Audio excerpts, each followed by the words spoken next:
This is going to be a very exciting Grand Rounds. It's Heart Center Grand Rounds about the Heart Center, about the new Heart Center. Before I introduce the speakers, I just want to welcome you all and some housekeeping notes over here. Please complete the surveys. These are important for us to maintain our CME accreditation. This conference is being videotaped and live streamed, so please use the microphones to answer questions because everything you say will be recorded and transmitted. A video of this conference will be available on the DeBakey Education YouTube channel next week, and that's where they're all archived. So for those of you who couldn't make it, you will be able to look back at this. So we have three speakers today, and we're very excited to have them all. Sid Sanders, you raise your hand there, is part of our Houston Methodist family, and he is the Senior Vice President for Construction, Facilities, Design, and Real Estate Management. Now, he's responsible for a $3.5 billion capital construction program and oversees a multi-$100 million real estate portfolio and a 2 million square foot medical office building portfolio. Houston Methodist has been named by ENR Texas Louisiana as the 2015 Owner of the Year. So prior to joining Methodist, Sid served as the Associate Vice Chancellor for Facilities, Planning, and Construction for the University of Texas System, where he was responsible for a $5 billion capital construction program for the UT system. Next, Charles Cadenhead is the Senior Principal at EYP Health, which is formerly known as WHR Architects, and they are the architects who have designed this building. He's a Senior Medical Planner with EYP Health. He practices and speaks internationally and is known as a thought leader in critical care design. Charles is one of few practicing architects to be named fellow in both the American Institute of Architects and the American College of Healthcare Architects. In 2011, he was also named fellow of the American College of Critical Care Medicine, the only architect to receive such recognition from a medical society, college, or academy in the United States. He has served as the Senior Medical Planner on the North Tower project. And finally, Tushar Gupta is the Principal Lead Designer with EYP Health, and he is an award-winning designer with EYP Health. He joined the firm in 2000 as a Tradewell Fellow, a program focused on developing next generation of leaders in healthcare design, and was elevated to principal in 2006. He's been recognized in Building, Design, and Construction magazine 40 Under 40 class of 2011, as well as the Houston Business Journal 40 Under 40 class of 2012. He serves on the board of the AIA, the American Institute of Architects, the Academy of Architecture for Health. He's the lead designer of the North Tower project. Now, buildings, of course, need to be functional, and architecture influences our lives every day. In fact, it influences the lives of any human being on the face of this earth that lives in a dwelling. And not everybody does, but I would say 99% of people do live in some kind of dwelling. This building is going to affect our lives for the rest of our working lives, and this is going to be a very exciting talk, so I look forward to it. Sid?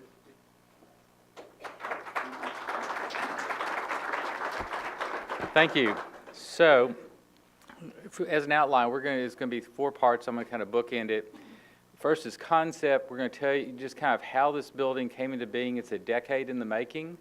Then the programming Charles is going to handle, which is how we determine the arrangement of the building. And then Tushar, who's the lead designer, how we gave it form. And then I'm going to come back and talk about how we're executing it. So we'll start with, and I'm going to use the mouse. I've been told that not to use a pointer. So we'll go back in time, 2003. And Methodist was very prescient to acquire some fairly significant real estate from 2 institutions. This area in red, and actually it includes MGJ, specifically for the ultimate replacement and expansion of Maine. We got very fortunate in 2013. TMC owned a little building called Favreau Hall, tucked back in here. This is Garage 7. We're sitting in here and Dunn. This is Dunn here, Research Institute, Fondra and Brown. The reason this was very fortunate is we had done an initial design, and this was in tying a replacement hospital for Maine back through here was going to be a real challenge. You could do it, but it just was not going to be as satisfactory. Getting this piece of property and getting rid of this building really allowed this north tower to be dramatically better functionally and architecturally in tying it to the campus. And the big idea is that over time, in phases now, we will replace Main. Main goes away, and the most important aspect of that is the empty chair remains on the campus. No building lasts forever. This building will probably have, I'm guessing, a 70 plus or minus year lifespan. Eventually it has to get replaced, and you'd never want to box yourself in. All you have to do is look to the south, or our neighbor, St. Luke's, to see what happens if you ever allow yourself to get completely boxed in. So this is where we were in 14. Then early 14, the catalyst happened, and with our competitors, Memorial Hermann announced a brand new bed tower scheduled to be open in 18, and about the same time, St. Luke's announced that they were going to partner with Baylor, and they were going to go out to the McNair campus, and they were going to build a new tower and finish out that shell. That was kind of the catalyst. We had been sitting on the fence. We had started an initial design in 7 through 9. We'd gotten very advanced in the design. By the end of 9, then the beginning of 10, the Accountable Care Act happened. It just didn't feel like the time. The project was going to be well over $1 billion. It got put on the shelf.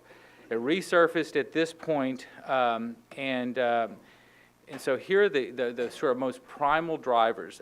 Replace Main in phases. Again, the first, when we looked at an all-in-one replacement, it was north of $1 billion. That's a really steep price tag. We wanted to try to spread that out, so we wanted to look at it in 2 phases. So phase 1 was focused on decanting the beds. Main beds are probably one of our most problematic areas. Big patient dissatisfier. We wanted to add capacity. We run about 250 plus or minus as far as operational beds in Maine. This will have 366 beds. And this is the big thing. This is really a procedural, surgical-driven building built around one of the big service lines is the cardiovascular service line, and a big emphasis on image-guided capability, and then speed to market. Day one, we wanted to beat our competitors. We wanted to have this ability, we wanted to have this capacity open before St. Luke's and Memorial Hermann. And that's turned out to be a pretty easy race to win, quite honestly, because our competitors have stumbled so badly. So now we're going to go on to the program, and Charles is going to tell you how we took these basic drivers and then turned it into an architectural program. Charles? Thanks, Sid. Not that there was any challenge to any of this. You have to go out and beat all these competitors that surround you and so forth. But anyway, the site that we had to work with was only a portion of what now is called the North Campus. It's the block on the screen that has the 100,000 square feet. That's about the size of that piece of land that we had to work with. There were buildings that were moved off that site over the last decade or more. Texas Women's had a building there. The education building was there. There were a lot of things that had occurred over time on the North Campus. The program that we had to work with was big, almost 1 million square feet. It's complex, as Sid said. It's 366 beds, not all of which will open on day one. Some of that will come in over time, which lets you fine-tune how you use the building over time. 2 full floors of mechanical systems that drive the building in terms of heating, cooling, ventilation, air filtration, and so forth. So 100,000 square foot site, 1 million square foot program, to fit on that. Regarding operating rooms and the OR suites, today in today in Dunn Tower and Fondren Brown, there's a total of about 28 ORs. When the phase 1 of the North Campus finishes, that 28 will grow to 37 between North Campus, Dunn, and Fondren Brown. And in the future, we've planned for how this phase 1 piece will expand further to the north, and we believe we can add another 10-plus operating rooms and all the support space that goes with that if needed. So this phase that's under construction right now is not the end of the day. It's a place along the way to completing that north campus. Cath labs, all the cath labs that you currently run will be relocated. Not the technology, but simply the function will be into the new building. Today you have 10 labs that run in 2 different places. When phase 1 opens, there'll be 14 labs. And then in the future, we can move into vascular labs and or, again, fine-tuning your services at that time, new technology and so forth. But we can add another 10 labs or so later as we complete the North Campus. The planning of a building like this starts with really some very fundamental pieces, a structural grid, where are the columns going to be? How do we place the structure in a way that it's not in our way later and in the future? That's both a horizontal planning. It's like this room has columns that span this space, create a nice open space so there's no view lines that are blocked for somebody with a column in the middle of the room. Getting that horizontal plan working is an important start, but there's also the vertical piece to it. How tall is the space? Operating rooms, cath labs have very predetermined height requirements that they need. For the cath lab floor, there's a which is stacks above the operating room suite that you'll see in a moment. There's a very interesting below floor infill, which allows us to make changes in the cath labs over time if necessary without disturbing or getting into the hard ceiling areas of surgery. This is a stacking diagram that begins to indicate for you all the floors in the building and the locations. The operating room suite is at level 3, so it connects horizontally and matches up to the Dunn Tower surgical level. The cath labs are on level 4. Then there is a complete level of mechanical going down and going up in terms of its service. There's critical care that stacks above this. There's a floor that is level 12 is for future build out as you determine your needs. There is one floor of bone marrow transplant, which is currently in Maine. It was getting that high acuity, high demand kind of bed area in terms of air filtration and so forth, getting it out of one of your oldest buildings on campus, and then the rest are medical surgical floors on top of that. We connected by bridge, which was quite a feat. I don't know if anyone saw the structure being lifted up and put into place to create the bridge connections from Dunn Tower levels 9 and 10 to the new building. And that was so that we could reach out and connect all the cardiovascular services and floor areas back into the new building. There is a true segregation of different uses of vertical connections in the building. There are public elevator cores, and there are patient and staff elevator cores, which are separate, so we can truly have an on-stage, off-stage vertical movement through the buildings. And then later, in the future, for phase 2 of the North Campus, there can be a horizontal growth to the north. Horizontal growth is always much easier to anticipate growth than trying to build on top of yourself later with all the disruption that can create. So that's the North Campus. The purple boxes in the lower part of the slide show where your main vertical cores are in the buildings today. Dunn Tower, Fondren Brown, and then over into the main building as well.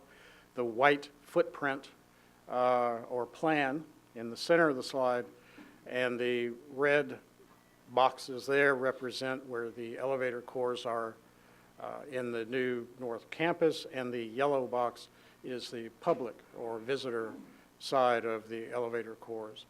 Elevators are always a big question in healthcare, making sure that they work correctly, that you can have the right people on the elevator with critical patients so you can move them safely.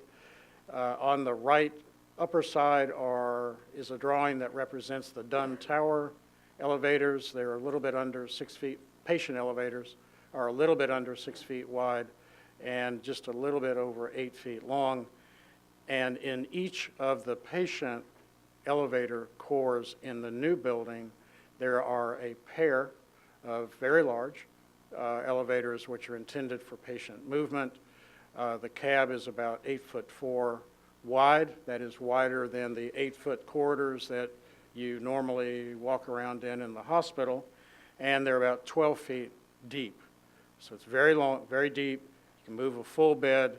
You can have 7 or 8 people in the elevator if you need it, and you can have medical equipment in there with you as well. This gives you an idea of the layout of the OR level, which is level 3. The red area shows semi-restricted and restricted circulation and use, so that's in scrubs. The light blue area shows pre-op and PACU. The yellow shows public or visitor. This project has not happened in isolation. While we were in the planning of the North Campus, for example, the surgical level in the OPC was being designed and being built. And there were lessons learned from the original OPC surgical level that were learned and implemented in the OPC second and more recent level of surgery, such as in pre-op, having private rooms rather than any kind of ward arrangement, multi-bed arrangement, and a difference from the original OPC was having a private toilet and hand washing sink space off of each pre-op room. We did that in the OPC, and that has been brought into this environment as well. So a hospital like Methodist is always learning from everything they do and then bringing that forward as a lesson learned as you move along. That begins to show how morning admits would arrive and come into the building, into the public spaces, and then into pre-op, and then back into the surgical suite. As Sid indicated, this will very much be an inpatient building. There may be some outpatient cases, but I think there'll be fewer, certainly, than the inpatient cases. This begins to show some of the special rooms. The CV designation on the rooms is cardiovascular, and the H are hybrid rooms. One of the hybrid rooms is shelled for the future. And over on the right side of the plan, you'll see the iMRI suite. There's 2 operating rooms with a 3T magnet between the 2 operating rooms in that location. This gives you a bit of a detail of that portion of the floor. It's pretty special. There was a lot of review and research done by clinicians related to the MRI. Does the magnet move to the patient? Does the patient move to the magnet? What size of magnet? How is it used? And so forth. And what was determined was to go with the 3T Siemens. The unit that was actually reviewed is in Switzerland, I believe. It was not, there were none in place in the States at the time that this was being reviewed and looked at. Inpatients will come into the ORs from the south. They then move, in this case, the table that's used in surgery is compatible with being in the magnet room. So the patient will move from on the table, surgical table, into the magnet room, have a scan, and back into the OR. To get best utilization of the magnet, inpatients that are in the tower can also take advantage of that as an imaging service. The growth to the north could be something as shown in the gray box, and again, it's 10 plus ORs that can be added later. The level 4 cath labs laid out in a similar way to level 3, although the prep recovery area is a tad smaller. There's different requirements for that. It shows how people move as they enter and then from prep out to the suite. Again, the biplane, single plane, cath labs. There's a future biplane with MRI shell space to be built out at the top of the slide. We just, you all are very familiar with evidence-based medicine. In the design world, we have a corollary to that, evidence-based design. And when we start projects, we go back, we do lit reviews, we find out what the most recent research is beginning to indicate in terms of patient, staff safety, satisfaction, infection control, and so forth. Whether it's research about materials or layouts that are being found to work best in the field of design. In your case, we did a lot of that. There are some very interesting studies, particularly the one by Leaf in the upper left side of this slide. For those that are interested in such things, you can refer back to this and possibly take a look at it. It's a multi-year study from New York Presbyterian in ICU design and the importance of visibility of the patient, not just the foot, not just the chest, but the patient's face, and being able to keep contact with that. Other studies about falls, infection control, and so forth. The floor plans for beds, there's basically critical care floors and acute care floors. There's a lot of conversation about do we do acuity adaptable floors where something can work both as critical care and acute care along the way. And consistent with the work that was done in 2007 to 9, the decision was made to have sort of a pure model, acute care floors and ICU floors, rather than trying to combine the two. There's 36 beds per floor, and they're made up of 3 groupings of 12, which is a pattern that we have found to work very well.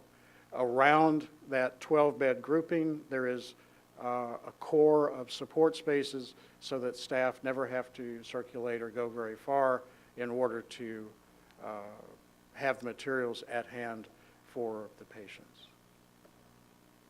This gives you an idea of one of those 12-bed groupings with a support space in the center, which includes sort of heads-down quiet work areas and computer access for clinicians in the dead center of that 12-bed grouping.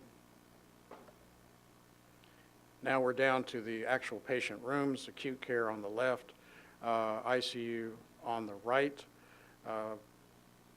The room patterns are what we call nested, meaning there's 2 sort of shoebox-shaped spaces. The room is a very nice, regular, rectilinear shape, gives you an opportunity for large window walls. The views from the North Campus are going to be dynamite in terms of looking out over the med center, which is great for families and it's great for patients to be able to appreciate that. And then the shower and toilet spaces are in the middle between pairs of room and they interlock. Sid will touch on some of the construction benefits of that as we move forward. There is toilet hand washing in the ICU rooms, but not a shower. We build, as part of our process, we build rough mock-ups of rooms. We come in a space like this, we have cardboard, we move things around, we have cards that say this is an electrical outlet, this is a gas, oxygen, air vacuum, and we work with nurses and physicians to determine what needs to be tweaked from what we have drawn as a starting point but what can we improve? What works better here for you for many purposes? We then take that rough mock-up, absorb all the changes, and then build what we refer to as a model room. The model room has the real finishes, the real lighting, the real plumbing fixtures, so that you can really kick the tires on that and see if it's doing what it needs to do. We did surveys that followed the model rooms and collected information in terms of was it satisfactory in terms of the clinician's involvement with it, does it do what it needs to do? With that, I'll hand it over to Tushar. Thank you, Charles. So at this point, I'd like to take you through some of the things that Charles has talked about and how does that really manifest into the building. But before we get into some of the visual imagery, I'd like to walk you through our process and how we sort of go about taking some of these programmatic elements and then create a building. And so often it starts with kind of the form making of the building, which is not only informed by the program that Charles talked about, but also with the site, with the contextual response and the architectural aspirations that you have for the building, that really sort of those kinds of ideas manifest into some sort of an architectural model. Like here, what you see is a wood model that we built very early on for the North Tower that sort of showed, how this boomerang-shaped building might sort of fit on the site. That very quickly then goes into what we call building information modeling, or it's a virtual development of the building in the computer. And this is a very intelligent virtual model that we build of the building. Like the human body, it has many components to it, namely 3. The first one is the skin of the building, which is sort of the architectural envelope that is sort of developed by the architectural team. But working in hand are structural engineers that are working on the structural components of the building, the bones, and then finally our mechanical, electrical, and plumbing engineers that are working with us develop a model for which basically layers in all of those intricacies of ducts and plumbing and sort of things that move through the building, providing air and circulation, etc. And so this is a very sort of a complex model that is built virtually, studied thoroughly before we ever start a construction of the building. We have several tools that we use for visualization, whether it's in the design phase or during this virtual sort of BIM model development stage. And much like what you do, we are beginning to now use virtual reality as well to be able to sort of help visualize, especially these very, very complex spaces that are really hard to understand, not just for ourselves as designers, but also for our clients as we start to sort of interact with them and help them in their decision-making process. Charles talked about mock-ups on the inside. We do very similar sort of mock-ups for the exterior of the building, where we build to scale building materials that will be form the facade of the building, and not only sort of confirm some of those decisions, but also test how materials come together, waterproofing will work, make sure that the building is going to be a really good sort of an envelope. So those are the things that are tested in a visual mock-up, and then finally that leads to the physical sort of manifestation in construction and the building of the building. So where did it all begin for us? Methodist, I think in the Texas Medical Center has a very handsome collection of buildings. So not only are you leading medicine, we believe that you have some of the most exciting and architecturally sort of interesting buildings. 2 of those being the Research Institute and the OPC. So as we started to think about creating a marquee building for inpatient care, that became sort of a model for us. We wanted to make sure that the new building, the North Tower, echoed some of the architectural characteristics of these 2 buildings, the curvilinear form, the materials that were being used, and so that they would coexist and really become part of a very sort of harmonious family together. In 2014, this is what the campus looked like, and now soon, actually it's already in place, it's under construction, we have nestled in the North Tower right in the middle. And as you can see that between the Research Institute to the left and the OPC to the right, the buildings start to sort of echo some of the architectural characteristics not only the glass, the precast, but also sort of some of the formal geometries of, especially between the Research Institute and the North Tower. The North Tower is going to be a 360 building, when what I mean by that is that it has a really interesting juxtaposition on the site where whether you see it from the south while you're on Bertner, or you're on the north, standing on John Freeman, there is a really beautiful sort of curvilinear form that is expressed in curtain wall and sort of bookended by precast materials, both in base or in some of the vertical elements of the building.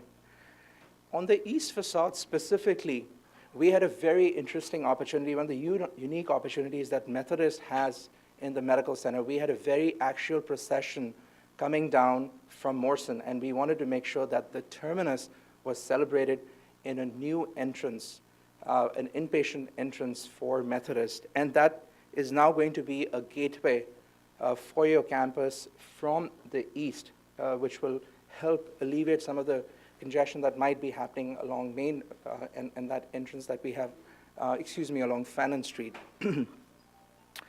In terms of the site and landscape, we are reserving a site for phase 2 of the project, and in the interim, while we wait for that to occur, that is going to be used as an outdoor green amenity space. We're actually building a lot of circulation around that to take advantage of that. But what you see at the top of of this diagram right here is going to be the new motor court, which will serve the new as a patient drop-off area. So as you come off of Morrison or Bertner, you would get dropped off in this particular area. Mary Gibbs Jones is here on the left here, and then you would enter into the building. The main circulation of the building is set up in an east-west corridor, which will run along this green space with views to the outside. There is going to be a terrace that will front Bertner Street, which will be slightly raised from the street level to create some level of privacy, and also would be anchored with a water feature. Here is a view that you see of that new portal entry into the campus with that sort of that raised terrace and water feature in that particular area. Now I'd like to walk you through the building, and as we would arrive at the front door and then go through some of the public circulation within the building.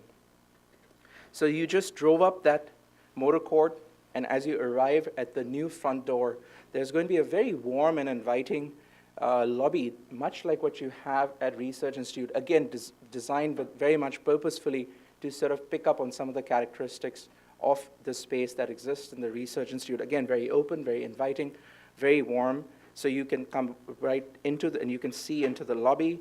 As you arrive into the lobby, there is going to be a greeter desk, right, as you come in for any sort of information that you need.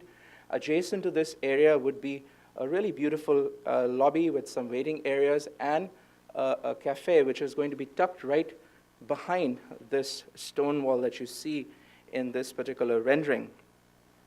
As you move down through the concourse, you have views of that garden area that I just mentioned. So you're constantly connected back to nature and some of those outdoor spaces that would be along the concourse. And then there are two very distinct nodes that occur along this procession. The first one is the public elevator core that you will arrive at as you walk down from the east to the west, which is located right here, and that allows you to go anywhere into the building. Or if you continue to walk further down, you will arrive at an escalator that also will take you from the first level of the building to the second level, which is where we have the grand public space. Adjacent to the escalators are going to be a new conference center, much like what we have here, to provide some additional education and conferencing facilities with an idea that there could be some spillover into this little outdoor garden room, so that if there is a gathering happening like this and it needed some sort of a spillover space, it would really become an extension of that space. As you arrive on the second level, there are going to be several amenities that are going to be located there. Much like what you see in the rendering here is a grab and go, very similar to what you have at the outpatient center on the second level. So this is going to be something very similar to that. There is also going to be a second gift shop. So the gift shop that exists in Dunn adjacent to Crane Garden will stay in place, and this is going to be a smaller second gift shop that will be located along there. And now with the drum roll, I welcome you to the atrium.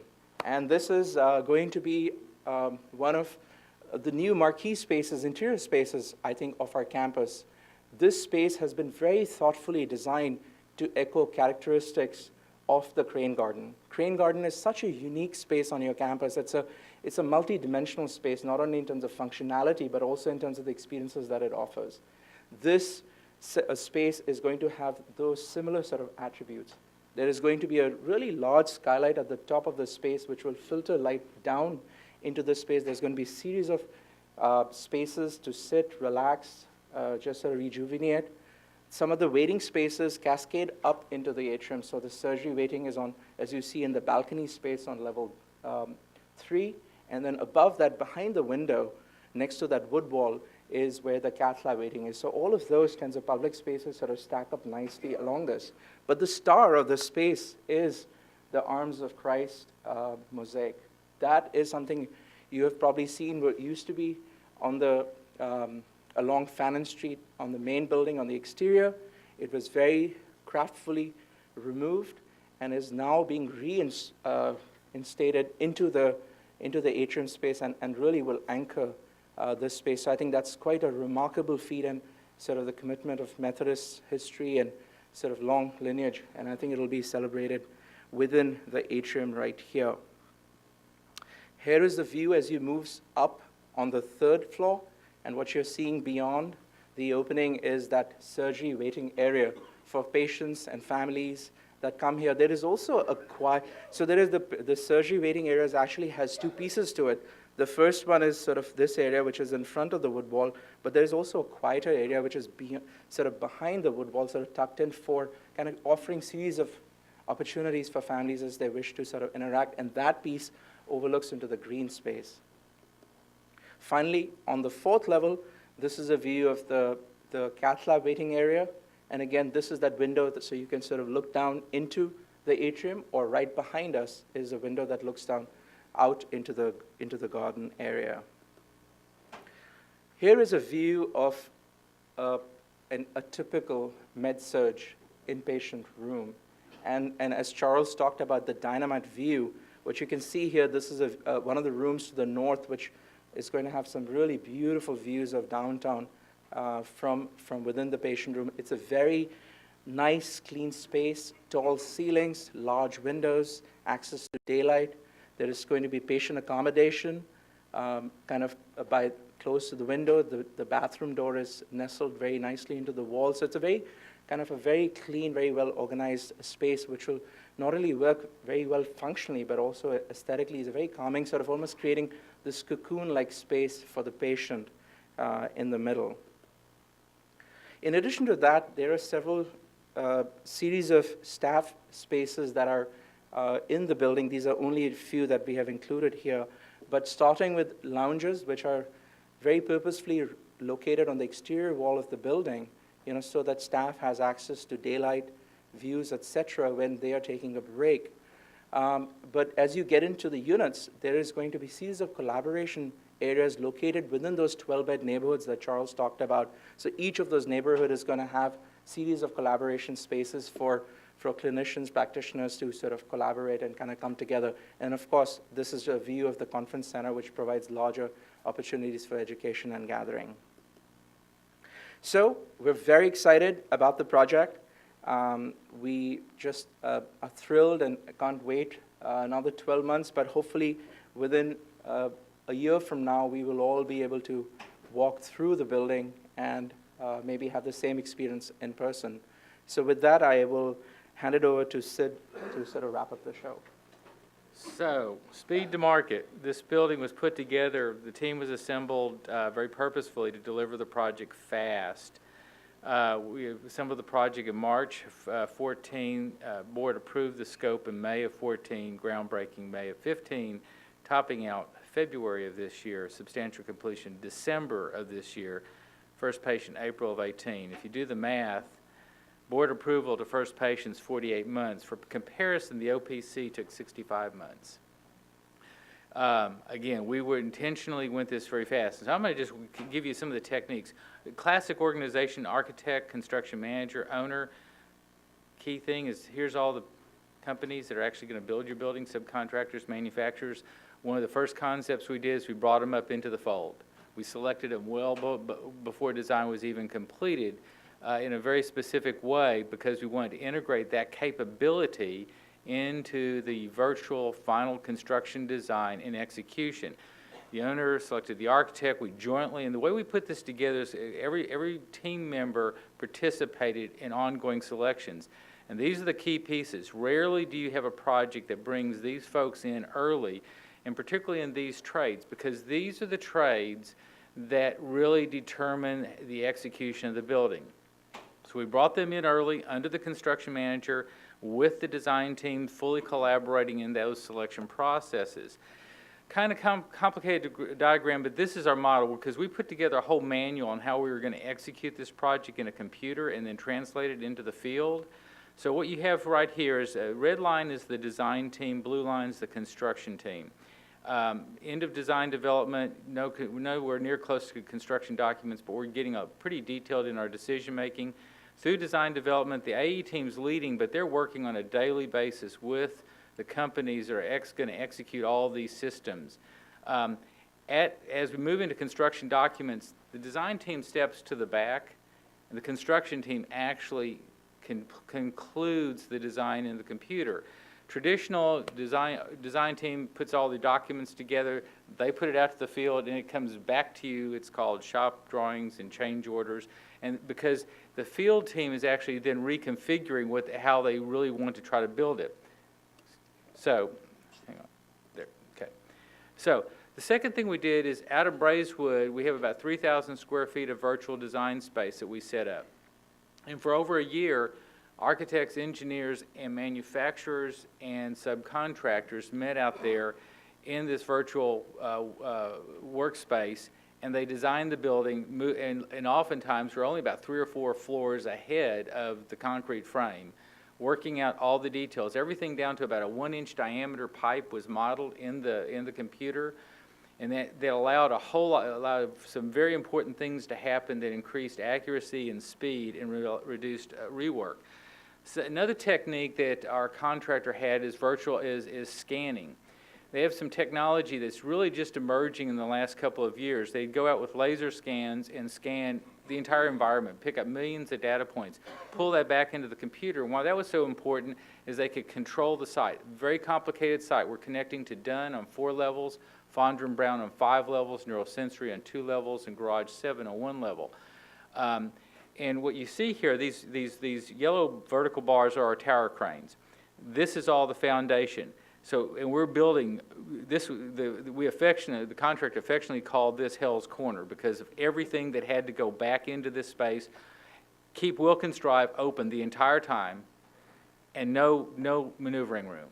To get everything located right and make sure that you're building it correctly within tolerance, they would go out and scan it. See these 3 blue things? There are 3 40,000-gallon fuel storage tanks that ultimately will power 6 emergency generators on top of this building. It's another little attribute of this building I'll talk about in a second. Well, the blue is the model, the tan is the scan, and here's the detail. This is a scan, that's the model, dead on.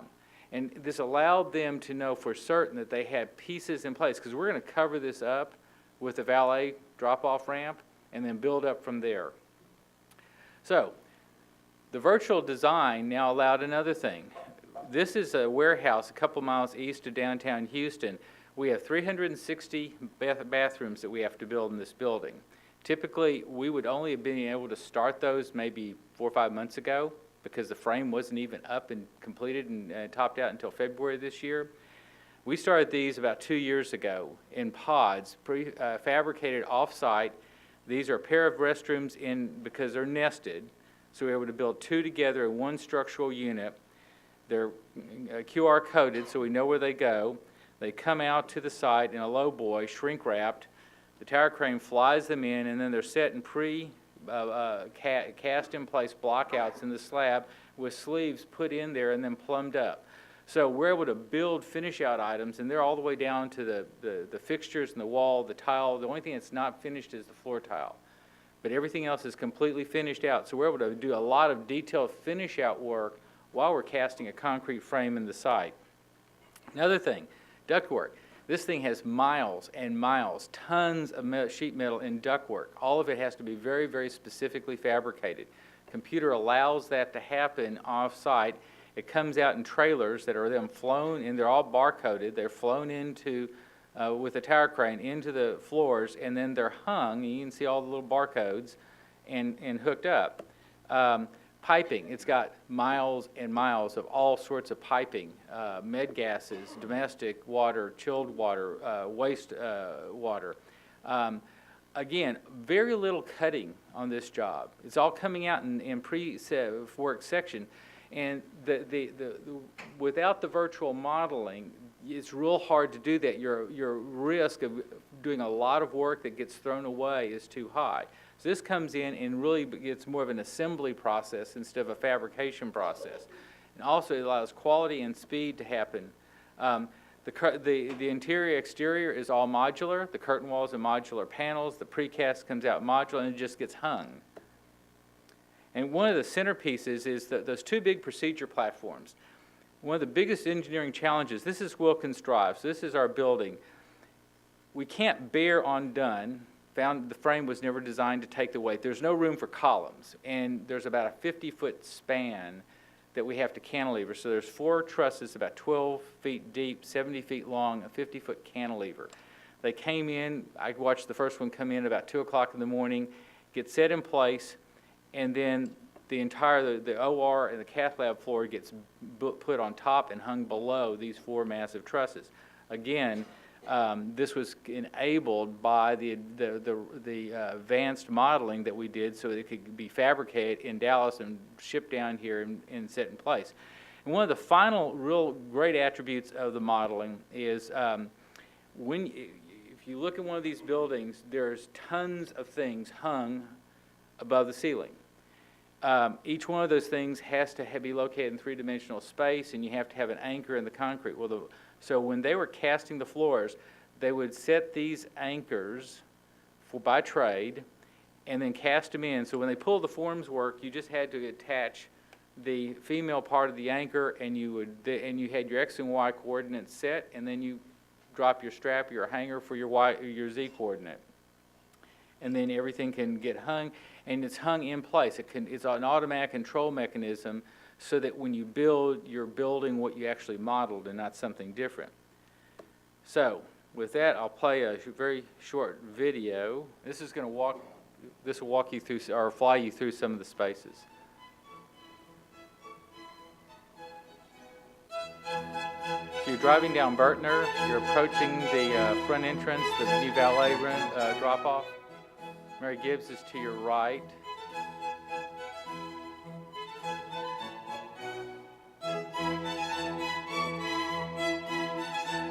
This is the valet drive-up. This is you're now down at the atrium space. The grabbing goes off on your left, and we're going to fly up into the atrium space. The Mosaic, the 63 Italian Mosaic, is there at the top of the atrium space. You're looking up above to level 3 and 4 patient waiting, and then this is one of the patient floors.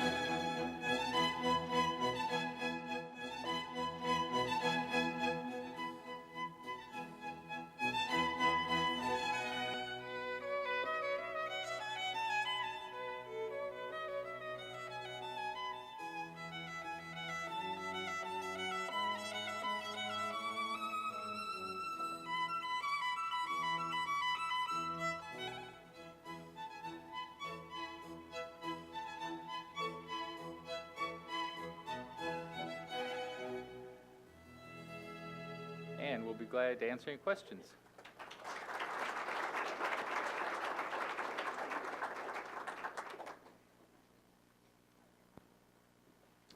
Wow, is all I have to say. That was quite something. I'll invite questions now, and there's no shortage of them. Neil. Yeah, so listen, that looks wonderful, and it's really exciting to listen to the story about how you adapted modeling and modular construction. I think it's wonderful. From a practical point of view, though, I'd like to hear a little more detail about horizontal versus vertical construction. You know, for all its faults, Fondren's got one thing that we love, and that's patient in the ICU, post-op has a problem. Dr. Ramchandani grabs the stretcher, pushes it really hard, and it scoots into the operating room. Same in the Cath lab and CCU 110. Now we've got to worry about getting onto an elevator, making sure someone hasn't lost the key, making sure the elevator is working. A lot more moving parts to accomplish the same thing that's got to be done pretty quickly.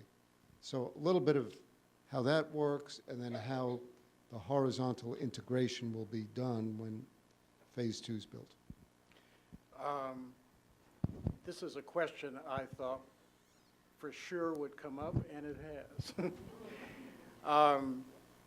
Something that occurs in many projects around the country, and it's for us in healthcare.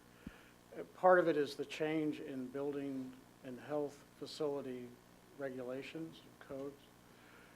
Areas that at one time were very common to be open ward arrangements, not unlike the CVICU across from the Fondren Brown ORs. The CVICU is a space that I designed, I don't know, 20 years ago, 25 years ago. And at that time, there was great argument that it shouldn't be broken up into these groupings of beds. It should just be one big, large, open space. Okay. Fast forward to today's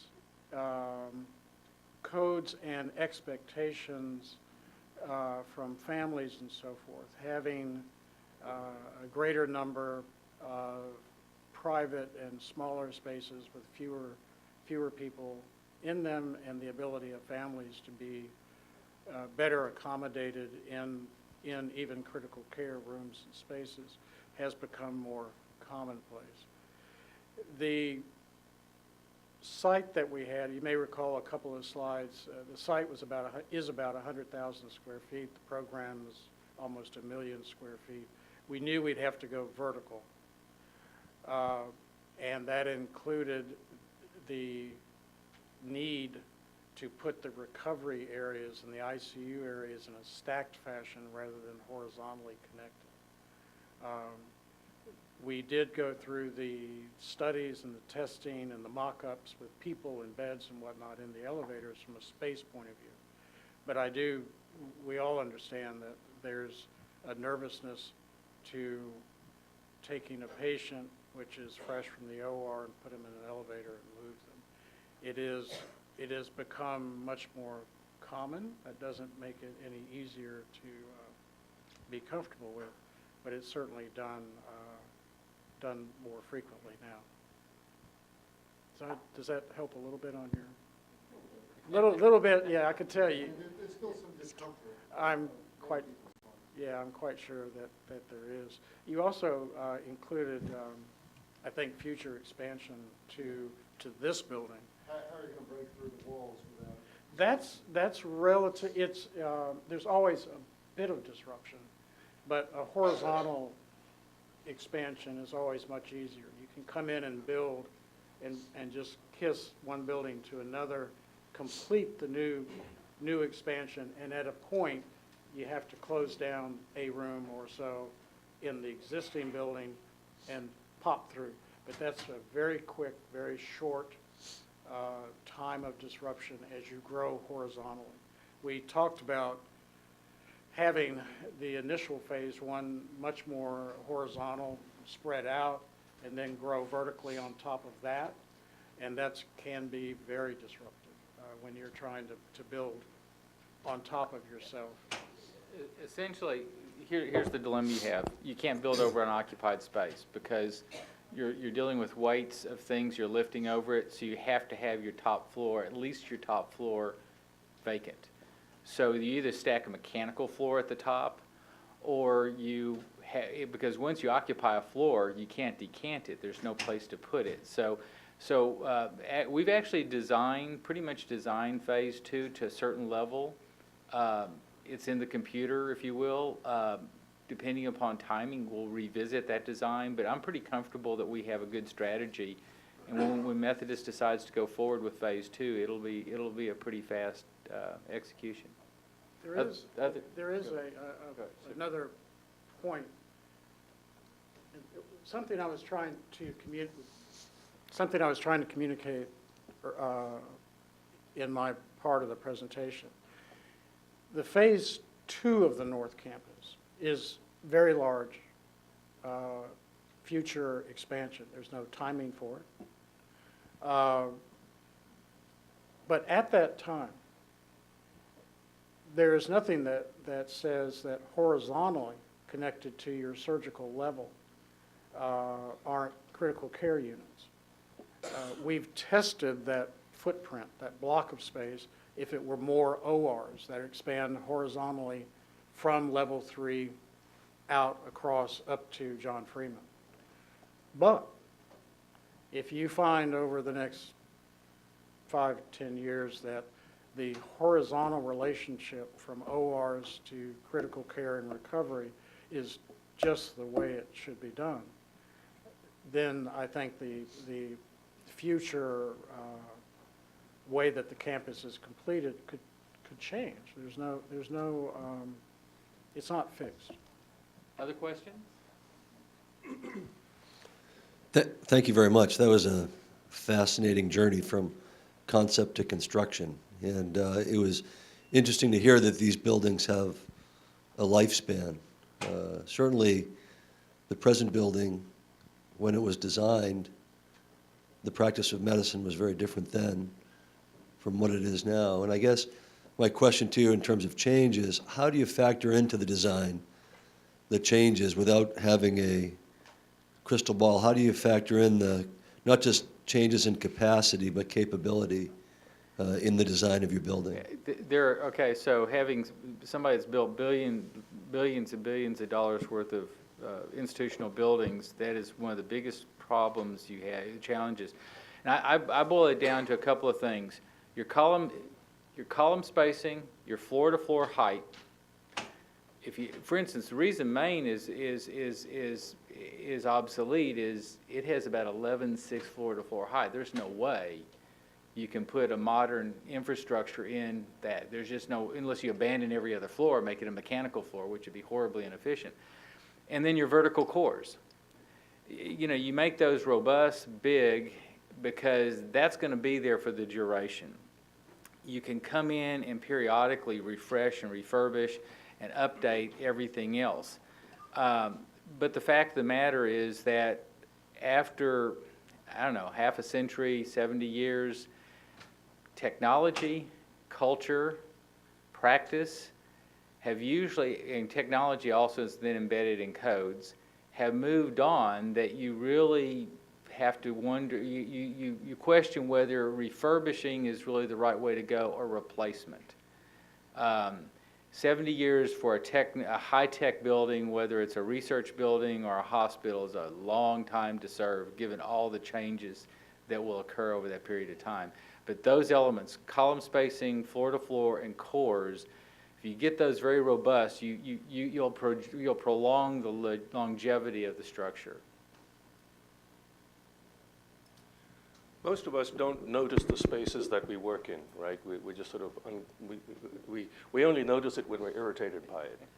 Or we notice buildings when they are just truly stunning. You know, like there's some great examples of great architecture in Houston that many of you may already know about.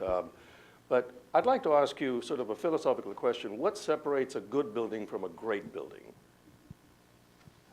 Oh, I've got to, yeah, I'll let Tushar go first, and then I'll. And of course, the follow-up is, do you think this is going to be a great building, and why? Yeah. I'll take that one. Okay.